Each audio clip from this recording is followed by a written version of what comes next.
누가 인생의 주인인가, 이런 제목으로 함께 하나님 말씀 나누겠습니다. 오늘 한번 따라 보시겠어요? 누가 인생의 주인일까요?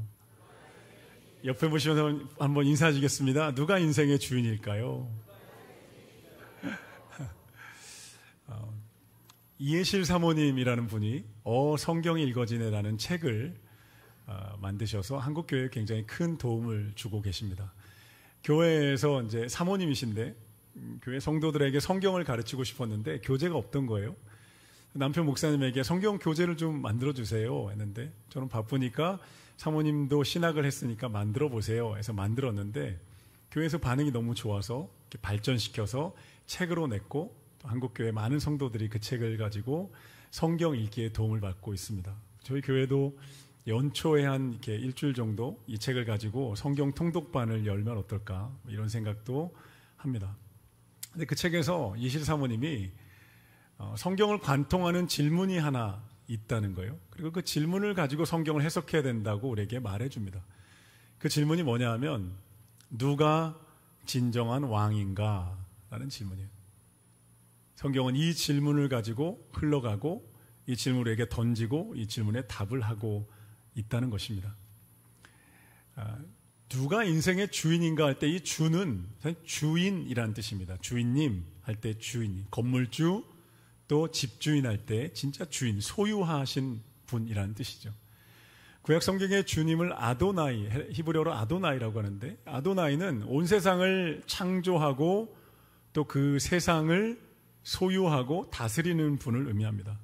그래서 시편 97편 9절에 보면, 여호와여 주는 온 땅에 지존하시고 모든 신들보다 위에 계시나이다, 이렇게 고백합니다. 이 가사로 우리 찬양 있잖아요. 주는 땅 위에서 지존하시며 주만이 참된 나의 신이라, 이런 찬양이 있습니다. 시편 51편 5절에 다윗이 이렇게 고백합니다. 하나님이여 주는 하늘 위에 높이 들리시며 주의 영광이 온 세계에 높아지기를 원하나이다. 이 시편으로도 찬양이 있습니다. 주님이라는 거예요. 마태복음 18장에 가보면, 16장에 가보면요, 예수님이 제자들에게 물어봅니다. 사람들이 나를 누구라 하느냐? 제자들이 답하는 거예요. 세례 요한, 엘리야, 예레미야 같은 선지자라고 합니다. 그래, 그럼 너희는 나를 누구라 하느냐? 베드로가 답합니다. 주는 그리스도시요 살아계신 하나님의 아들입니다. 이렇게 답해요. 주는. 여기서 주는 신약성경 당시 로마 시대 헬라어로 큐리오스라고 하는데, 그 큐리오스는 로마 황제를 지칭하는 단어였어요. 그러니까 베드로가 이렇게 고백하는 거예요. 예수님 당신은 하나님 나라의 황제이십니다. 왕이십니다. 통치자고 주님이십니다. 이렇게 고백하고 있는 거죠. 모든 것의 주인이라는 거예요. 예수님이 이 세상에 오셔서 모든 세상의 악한 권세들을 다 무너뜨리셨죠. 죄의 권세, 사망의 권세, 그리고 사단의 권세를 십자가로 무너뜨리고 자신의 핏값으로 우리를 사셨다는 거예요. 이게 복음입니다. 핏값을 치르고 우리를 하나님의 친백성으로 만드셨다는 거예요. 할렐루야. 그렇게 만드셔서 소유하셨기 때문에 우리의 주인이고 우리의 왕이 여러분 되셨다는 거예요. 사랑하는 성도는 하나님이 우리 인생의 주인인 줄로 믿습니다. 여러분, 강아지는요, 주인을 보면 죽고 못 삽니다. 강아지 키워보신 분들은 알 텐데, 주인만 있으면 됩니다. 강아지들은요, 주인만 보면 난리가 납니다. 사실 강아지가 우리에게 해주는 거 별로 없잖아요. 근데 돈 되게 많이 들더라고요. 제가 몰랐습니다. 근데 저희 사모와 결혼해 보니까 사모 집에 강아지 키우고 있었는데 음식도 비싸고, 우리 강아지님들이 연어도 드십니다. 간식으로. 이빨, 칫솔질하는 간식도 너무 비싸요. 아프면 치료해줘야 되고 미용도 해주고 손발톱도 다듬어준다는 거 아세요? 겨울에 옷도 입힙니다. 저희 장모님이 강아지를 키우는데요, 푸들입니다. 레오라는 이름의 푸들인데요, 진짜 똑똑합니다. 레오가요 거의 4-5살 진행이 된다 그래요, 푸들은. 근데 이 푸들은요, 가족들의 순위를 정해놓는데요. 그래서 이 사람이 1순위, 이 사람이 2순위, 우리 장모님 1순위, 사모가 2순위, 저는 저 밑에 38위 이렇게 됩니다. 쳐다도 안 봐요. 근데 제가 가끔 금요 집회 때 저희 이제 집에 데려다 놓고 다 내려와서 예배 드리고 기도하다가 제가 가장 먼저 들어갈 때가 있어요. 문을 딱 여는데 얼마 전에 난리가 난 거예요. 혼자 외로웠던 거예요. 저를 향해서 달려와서, 강아지 그거 아시죠? 끙끙거리는 거 아십니까? 하면서 몸을 막 부대고 막 뛰어오르고 돌고 막 궁뎅이를 문지르고. 여러분, 강아지에게 얼굴 핥아 보셨습니까? 강아지가 내 얼굴? 그거 안 해보면 인생을 말하면 안 돼요. 강아지 혀가 하는데 처음에 이상했는데 재밌는 거예요. 이렇게 내밀기도 하고. 주인만 있으면 됩니다. 여러분, 유기견들 보신 적 있어요? 유기견들의 눈빛은 정말 불안합니다. 버림받은 두려움, 또 사랑받지 못할까 봐요. 유기견들은 사랑을 주지 못하고 다가오지 못해요. 여러분, 강아지만 그런 게 아닙니다. 사람은 더합니다. 사람이 인생의 주인을 잃어버리잖아요. 몇 배 더 괴롭습니다. 왜냐하면 우리는 강아지에게 없는 인격과 자아와 영이 있기 때문에 인생의 주인이신 하나님을 잃어버리면 인생은 그 자체로 불안해집니다. 공허함에 시달리고요. 인생은 그냥 천천히 힘들든 갑자기 힘들든 인생은 고아의 마음에 시달리며 살게 됩니다. 여호수아가 죽은 다음에 구약성에 보면 사사시대가 시작돼요. 사사시대가요, 이스라엘의 가장 큰 암흑기였습니다. 사사시대를 한마디로 사사기 21장에 뭐라고 표현하냐면, 그때 왕이 없으므로 사람이 자기 소견에 옳은 대로 행했다고 말해요. 소견에 옳은 대로 행하면 좋을 것 같잖아요. 완전 아수라장 지옥으로 전락해요. 성경에 이런 시대가 있었나 싶을 정도로 부도덕, 폭력, 강간, 지파 간의 싸움, 전쟁, 살인, 속임수, 우상숭배 온통 가득한 시대가 그 사사시대에 여러분 진행이 됩니다. 예수님 말씀하신 탕자의 비유도 그런 거잖아요. 아들이 아버지를 떠나서 먼 나라에 가요. 거기서 어떻게 돼요? 완전히 몰락합니다. 허랑방탕하게 살다가 돼지가 먹는 음식을 먹는 존재로 전락해버린다는 거. 비유하시는 거죠. 주인 되신 하나님과 떠나 있으면 인간의 삶은요, 서서히 혹은 갑작스럽게 몰락하고 침체된다는 거예요. 김동호 목사님이 크리스천 베이직이라는 책에서 북미와 유럽에 여행 갔던 이야기를 들려줍니다. 북미와 유럽에 가면요, 사탄을 숭배하는 종교가 있대요. 여러분, 서구에 사탄 숭배교가 있다는 거 아십니까? 근데 거기 갔는데요, 사탄 숭배자들이 읽는 사탄경이 있다는 거예요. 성경 말고 사탄경. 근데 사탄경의 첫 번째 문장이 뭔지 직접 보셨대요. 그게 뭐냐면, 너 자신이 너 삶의 주인이다 라는 거예요. 이 김동욱 목사님이 이 문장을 보고서, 와, 사탄의 전략은 에덴 동산의 선악과부터 변한 적이 없구나. 선악과 따먹을 때요, 뱀으로 나타난 사탄이 뭐라고 유혹해요? 이 선악과 따먹으면 너는 하나님과 같이 될 것이다, 이렇게 얘기해요. 이 말이 인류 역사 내내 사탄의 유혹으로 계속 흘러 들어옵니다. 작게 들리든 크게 들리든 달콤하게 들리든 그럴듯하든 그럴듯하지 않든 선악과를 따먹고 너 스스로 하나님이 되라, 하나님을 밀어내버려라 라는 거예요.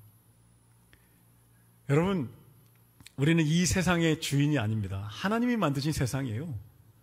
하나님이 만들어 놓으셨어. 하나님이 소유자예요. 내 생명도 내가 선택하지 않았어요. 여기 중에 생명을 만들어서 태어나신 분이 있나요? 성별을 선택했나요? 옆에 분 한번 보시겠습니까? 머리 스타일 본인이 선택했나요? 머리? 미용실에서 다듬긴 했지만 머리 색깔, 눈동자, 얼굴 생긴 거 다 주어진 거예요. 생명도 하나님이 불어넣어 주신 것입니다. 우리가 창조한 게 아니에요. 만드신 분이 소유자예요. 여러분, 그렇지 않나요? 만든 사람이 주인이에요. 돈 주고 산 사람이 주인이에요. 하나님이 만드신 소유하신 세상에서 우리는 주어진 생명을 가지고 주어진 시간을 가지고 살아갑니다.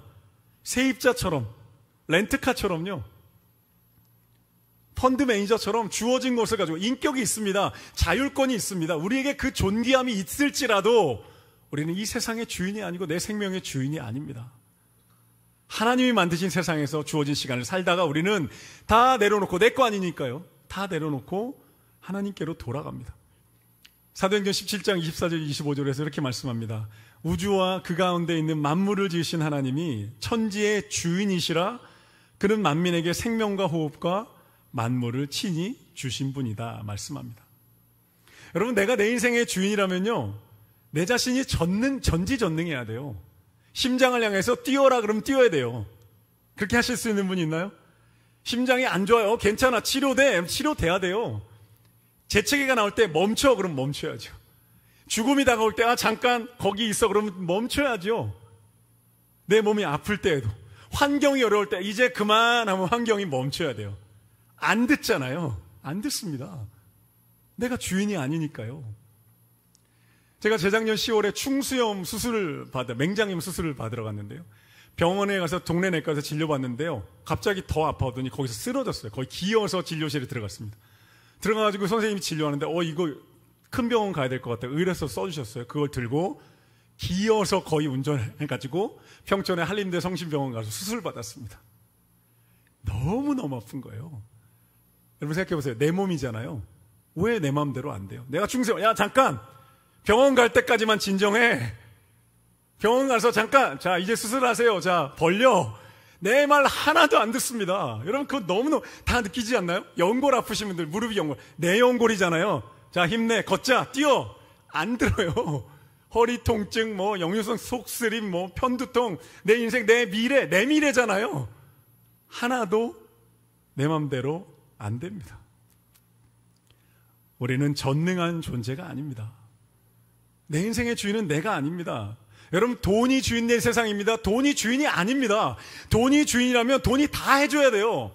안 되는 거 우리 너무너무 많이 알잖아요. 아무리 그것이 유용하고 쓸모가 많을지라도 돈으로 안 되는 거 있다는 거 다 겪고 살아요. 자녀 교육 안 되죠, 돈으로.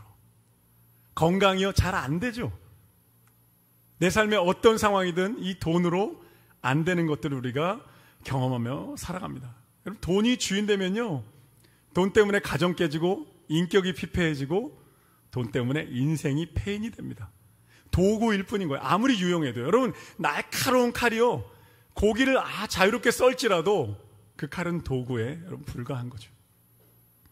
성경이 우리에게 분명하게 말씀합니다. 하나님이 주인이시다. 할렐루야. 하나님이 주인이십니다. 하나님이 주인 되셔야 합니다. 원래 주인이셨고 그 주인만이 우리를 평화와 만족으로 자유함으로 다스리는 분입니다. 예레미야 10장 23절에서 분명하게 말씀합니다. 여호와여 내가 알거니와 사람의 길이 자신에게 있지 아니하니 걸음을 지도함이 걷는 자에게 있지 아니하나이다. 잠언 16장 9절에서 말씀합니다. 사람이 마음으로 자기의 길을 계획할지라도 그의 걸음을 인도하시는 이는 여호와시니라.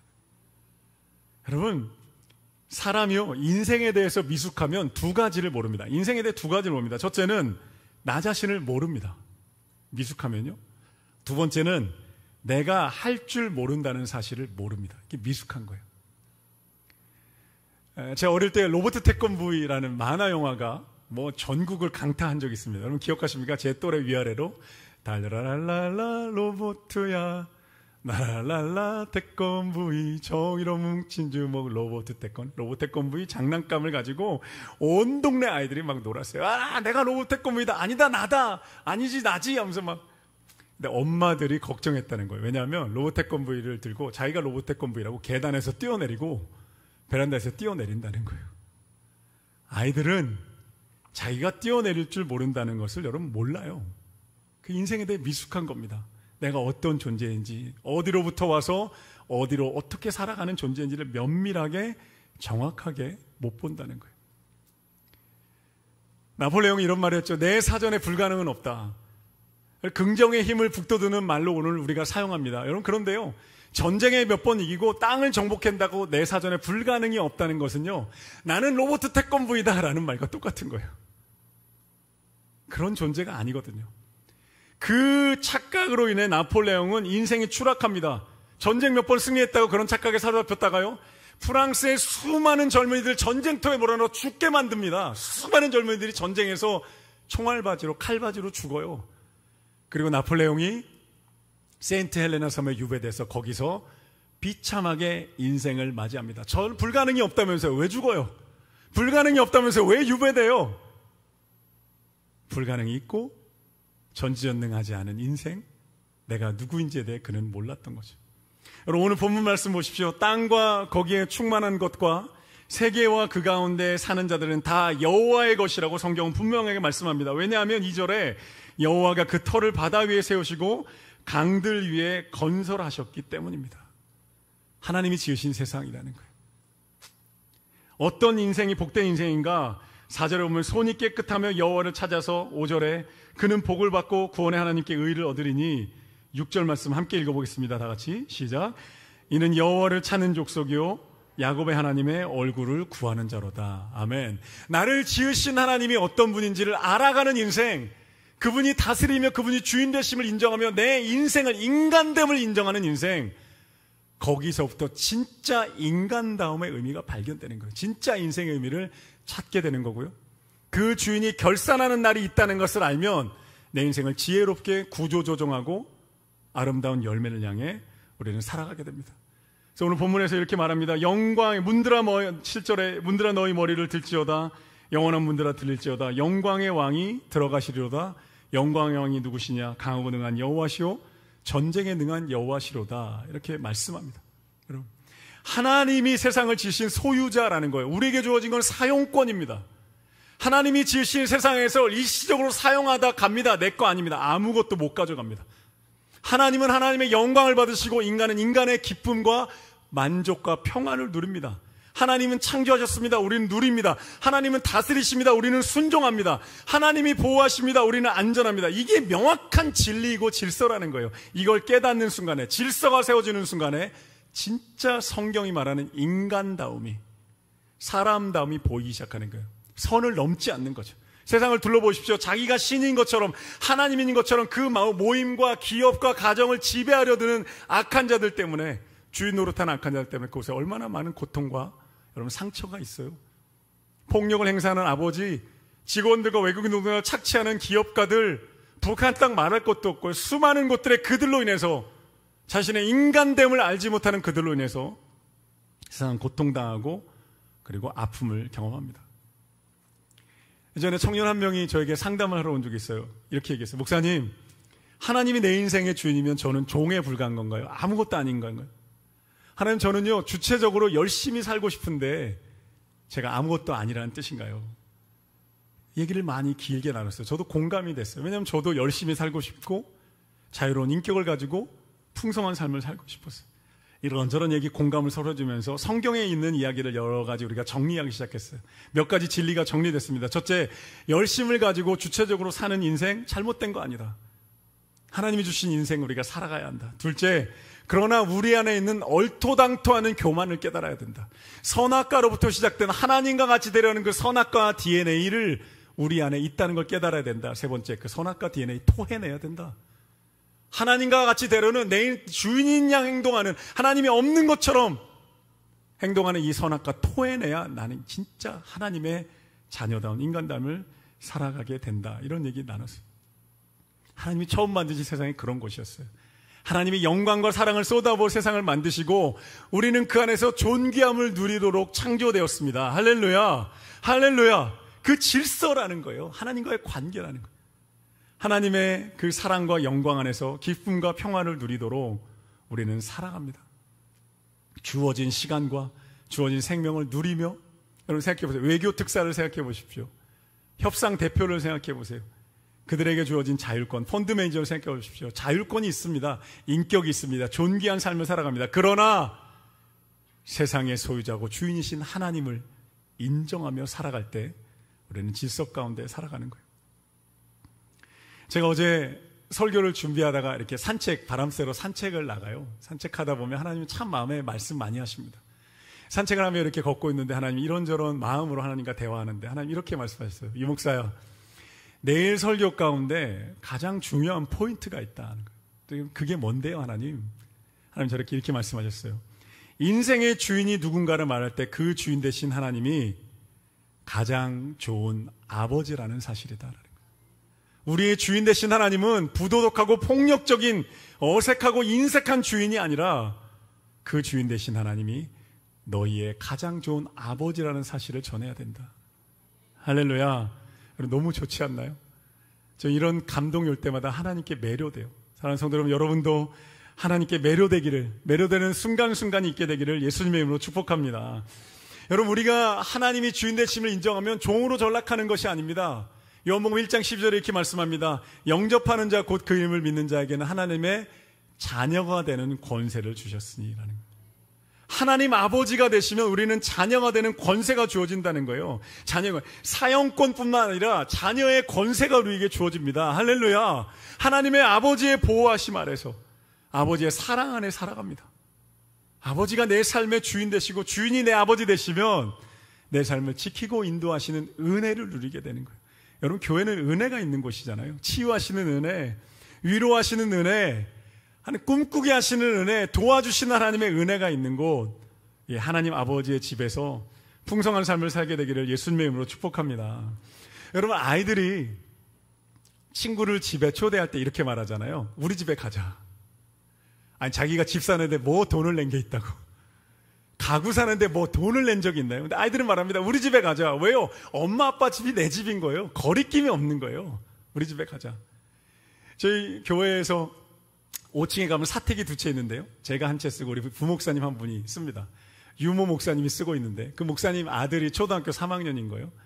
근데 이쪽으로 이사 오면서 이제 가람초등학교 전학을 왔는데 학교 가니까 너네 집 어디야? 우리 집이 교회 5층이 이게 어색했던 거예요, 처음에. 어색해 하다가 어느 날 친구를 데리고 놀러 왔는데 친구들이 놀라는 거야. 와, 너네 사는데 탁구대도 있고 식당도 있고 우와, 엘리베이터도 있고 우와 놀라니까 그 다음 날부터 애가 학교 갔는데 어깨에 뽕이 들어가가지고 우리 집 놀러 갈래? 우리 집에 탁구대도 있고 로비도 있고 식당도 있어 라는 거. 할렐루야. 아버지 하나님이 나의 주인이시고 주인이신 하나님이 나의 아버지라는 거예요. 하나님 우리를 사랑하시고 용납하시고 우리 연약감을 끝까지 품으셔서 사랑받는 자녀로 여러분 살게 하시는 줄로 믿습니다. 그리스도인들이 어떤 사람이에요? 주인이 바뀐 사람들이에요. 아니에요. 진정한 주인이 누구인지를 깨달은 사람이죠. 내 인생을 보기 시작하는 거야. 이게 아니구나. 야, 진짜 내가 다 가지고 내가 할 수 있다고 생각했는데 안 되는 거야. 아니구나. 나는 하나님의 지음받은 존귀한 하나님의 자녀인 거구나. 모든 것을 만들고 통치하시는 하나님이 있구나. 그분 안에서 살아가야 되는 거구나. 깨달은 사람이 여러분 그리스도인들입니다. 우리 제자반, 남성 제자반 3학기가 진행되고 있는데 지난 수요일에 이제 2주차를 했어요. 그 주제가 뭐였냐면 신앙 인격의 연단이었습니다. 하나님이 고난을 통해서 우리 신앙 인격을 연단하신다는 거예요. 고난이 내 삶에 준 유익과 축복이 뭔지를 나눠봤는데 와, 우리 제자반 동역자들이 다 한 고난들 하셨더라고요. 할 얘기가 너무 많은 거예요. 그 시간 동안에 함께 하신 하나님, 그 눈물의 시간 가운데 나를 이끌어주신 하나님에 대한 스토리가 있더라고요. 사랑하는 성도 여러분, 스토리가 있는 신앙 되시기를 축복합니다. 그 시간에 함께 하신 하나님을 이야기하며 살아갈 수 있다면 얼마나 복되고 아름다운 인생일까요? 그러면서 하나님이 출애굽한 이스라엘 백성들을 광야로 데려가신 성경 본문을 공부했어요. 신명기 8장에요. 광야로 데려가신 이유가 나옵니다. 애굽을 탈출하는데 하룻밤이면 됐어요. 그런데 하나님이 그 탈출한 백성들을 광야 40년을 지나게 하세요. 그들에게서 애굽을 빼내는데 40년이 걸린 거예요. 그 노예 근성, 우상 숭배, 애굽을 빼내는데 40년이 걸려요. 신명기 8장의 그 광야 40년의 연단의 목적이 3가지가 나옵니다. 첫째는 마음을 시험하사 명령을 지키게 하셨다. 두 번째는 떡으로 먹고 사는 것이 아니라 하나님 말씀으로 먹고 산다. 세 번째는 낮추시고 겸손케 하셔서 복 주신다. 이 하나님의 광야의 목적이 있다는 거예요. 이거 3가지 한마디로 정리해 볼게요. 내가 너의 하나님이다. 할렐루야. 내가 너의 아버지다. 너 이거 알아야 된다는 거예요. 애굽 왕 바로가 너의 주인이 아니야. 애굽의 문명이 너의 인생의 목적이 아니야. 이 광야의 고단함이 너의 인생의 주인이 아니야. 내가 너의 하나님이다. 내가 너를 지은 아버지다. 나와 함께 가야 돼. 이거 가르쳐 주시려고 40년을 이스라엘 백성들 불같은 광야를 통과하게 하세요. 미국의 이민교회를 목회하시는 목사님의 간증을 들은 적이 있어요. 미국의 도시들 다니다 보면 가게 앞에 이런 편말이 붙어있을 때가 있대요. 주인이 바뀌었음. 왜냐하면 그 전에 주인이 너무 불친절하고 제품도 안 좋고 장사를 못했던 거예요. 동네 소문이 쫙 났다는 거예요. 저 매장에 가면 안 된다. 그런데 주인이 딱 바뀌어서 새롭게 리모델링을 싹 하고 친절하게 좋은 제품을 가지고 장사를 시작했는데 사람들이 안 와요. 소문이 나 있으니까. 팻말을 크게 붙이는 거예요. 주인이 바뀌었어. 사랑하는 성도 여러분, 내일 출근하실 때 팻말 직장에 갈 때 주인이 바뀐 자. 일주일 동안 살아보시면 어떨까? 영적인 의미의 농담입니다. 주인이 바뀐 자. 한번 따라 보시죠. 우리는 주인이 바뀌었습니다. 그 주인이 누구라고요? 하나님 아버지. 로마서 11장 14장 9절에서 우리 그리스도인들이 이렇게 고백합니다. 우리가 살아도 주를 위하여 살고 죽어도 주를 위하여 죽나니 그러므로 사나 죽으나 우리는 주의 것이라. 하나님이 나의 아버지 되시고 그 아버지가 내 인생의 주인이시면 우리 두려워할 거 없잖아요. 인맥이 없다고, 길이 열리지 않는다고, 미래가 불투명한다고 겁먹을 거 없잖아요. 여기서 믿음으로 또 하루하루 살아내다 보면 하나님이 인도하시는 길로 우리는 반드시 가게 될 줄로 믿습니다. 한 가지 예화만 나누고 설교 마무리할게요. 오후 예배 때 나눴던 예화인데요. 2008년 4월 21일 캐서린 울프는 치명적인 뇌졸중을 겪습니다. 생명을 잃지는 않았는데 걸을 수도 없고 말할 수도 없는 상태가 됩니다. 스스로 몸을 움직일 수 없는 중환자가 돼요. 휠체어 신세를 집니다. 11번의 수술을 받았고 몸을 움직이기 위해 매일 사투를 벌입니다. 포기하고 싶은 생각이 마음에 몰려왔어요. 수술을 받고 사투를 벌이던 1년쯤 지났을 때 절망감이 완전히 그녀를 덮은 거예요. 눈만 깜빡이며 바라보는데 내 눈앞에 사랑하는 아들과 아빠가 놀고 있고 언니들이 사랑하는 아들 제임스를 끌어안고 놀고 있는 모습을 보는데 너무너무 마음이 아프고 포기하고 싶은 거예요. 그 움직일 수 없는 그 마음 가운데 절망이 몰려왔습니다. 하나님이 실수하신 걸까? 하나님이 나를 포기하신 걸까? 캐서린이 고백하고 있습니다. 맛 좋은 파스타를 만들던 내가 유튜브로 모든 음식을 공급받아야 하다니, 매일 예쁜 옷을 입던 내가 성인용 기저귀를 차고 병원 가운을 입고 살아야 한다니, 차라리 내가 세상을 떠나는 게 낫지 않을까? 그럼 가족들의 고통도 끝나지 않을까? 이 절망이 마음을 사로잡을 때 갑자기 그 폭풍 가운데로 하나님의 음성이 들려오기 시작했습니다. 갑자기 하나님의 말씀이 떠올랐다는 거예요. 마치 급행 우편물처럼 급하게 캐서린의 마음 가운데 하나님 말씀하기 시작했어요. 캐서린, 너는 실수가 아니란다. 나는 실수하지 않아. 나는 네가 아는 것보다 너를 더 잘한단다. 나는 하나님이고 너는 아니지 않니? 네가 어머니 뱃속에서 놀랍게 창조되었어. 이 모든 일에 목적이 있단다. 나를 신뢰해라. 나는 너의 선을 위해서 모든 곳에서 일하고 있단다. 지금 네가 어둠 속에 있다는 이유만으로 이 진리를 의심하지 말아라. 밝은 곳에서 진리라고 고백했던 그것들이 어둠 속에 있을 때도 여전히 진리란다. 너 혼자 이 싸움을 싸울 수 없다는 것을 내가 알아. 그러나 그건 중요하지 않아. 너가 할 일은 나로 하여금 너를 위해 싸우게 하는 거란다. 내가 너에게 생명을 주었으니 내가 이 모든 일을 완성할 것이다. 내가 끝까지 해낼 것이다. 그러니 믿어라. 이 험악한 시절에는 반드시 끝이 온다. 너가 잠시 고난을 당할지라도 내가 너를 여기에서 벗어나게 할 것이다. 하나님의 말씀이 캐서린 마음에 부어진 거예요. 캐서린이 나중에 간증했습니다. 절망의 폭풍 한복판에 하나님이 나에게 찾아오셨습니다. 극심한 고통은 계속됐지만 내 안에 소망이 채워졌고 나는 하나님의 손을 붙들고 일어나 걸어가기 시작했습니다. 고백했어요. 산성도 여러분, 거짓되고 헛된 주인에게 시달리고 계시지는 않습니까?